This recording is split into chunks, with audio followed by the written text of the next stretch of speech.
Welcome to White Regis TV Film Review and Preview. I'm Andrew Wright. Last Friday, Catherine Bigelow's A House of Dynamite was released on Netflix.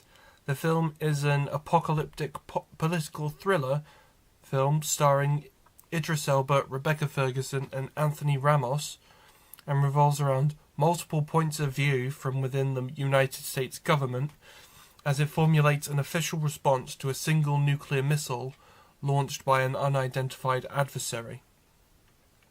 Bigelow is most famous for being the first female director to ever win the Oscar for Best Director for The Hurt Locker, and this latest film of hers has received positive reviews from critics, but it has divided audiences mainly due to its ending, which I won't give away, don't worry, but it is divisive, and you either go with it or you don't. Apologies for the voice. So I watched the film last Friday after recording last week's segment, and which is why I didn't include the film in last week's segment. But I watched the film and I absolutely loved it. The film is so suspenseful. It's like a 2-hour anxiety attack. With great performances, great directing, and good writing that just doesn't let up with how much of an of an anxiety attack it is. So I gave the film 5 stars out of 5, and it has taken Fantastic Four's place as the best film of the year so far, and it's very rare that I take to a film like this as well as I have. A House of Dynamite is streaming now on Netflix, and I highly recommend watching it if you think you can handle it. This week, James Gunn's Superman was released on home video. The film is the first film in the new DC universe and is a reboot of the Superman film series. The film stars David Corenswet as Clark Kent, aka Superman, with Rachel Brosnahan as Lois Lane and Nicholas Hoult as Lex Luthor. The film revolves around Superman facing unintended consequences when he intervenes in a foreign conflict, which is the beginning of a nefarious and xenophobic plot by Lex Luthor. The film also stars Eddie Gathegi, Anthony Carrigan, Nathan Fillion, and Isabella Merced as members of the superhero team The Justice Gang. So I watched the film for the first time this week, and I was pretty disappointed. Despite being well directed, the film is overstuffed with just characters, plot threads. It's very juvenile. In the same way that, Michael Bay's Transformer films are kind of juvenile. Oh, there's sort of things in there that would definitely there's things in Superman that would definitely, appeal to the 13-year-old boys in the audience, that type of thing.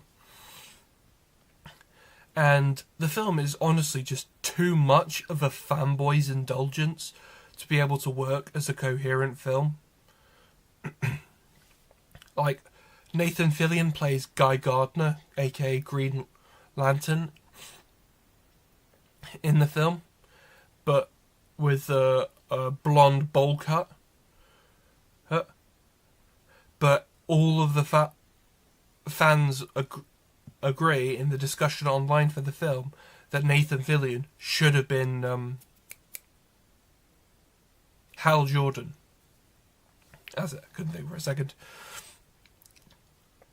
Yeah, and even Nathan Fillion has played Hal Jordan in animated DC films before, but James Gunn said he wanted to give his friend Nathan Fillion a stupid bowl cut. So yes, the film is way too much of a fanboy's indulgence to work as a coherent film. And it's very cringy whenever they say harem. Oh, it's too cringy. The film, I gave the film 2.5 stars out of 5. It's a real disappointment because I was expecting it to be one of the best films of the year. I was expecting it to be one of my top 3 films of the year. Superman is on home video now. A little bit of a last minute item. The trailer dropped Thursday. Scream 7. Trailer for Scream 7 is now out online. Comes out in February, and it's about Sydney. Neve Campbell's returning after being absent in Scream 6, but in Scream 7, her character Sydney and her daughter Tatum are once again terrorized by the Ghostface Killer when the Ghostface Killer shows up again in Woodborough, isn't it? I can never remember. So I'm actually really looking forward to it because I really love Scream 5 and Scream 6 after not really liking the first 4. So I'm excited for Scream 7, even though it's a bit of a change in terms of the creative team and whatnot, and the in front of the camera team. So I'll have to see how that goes.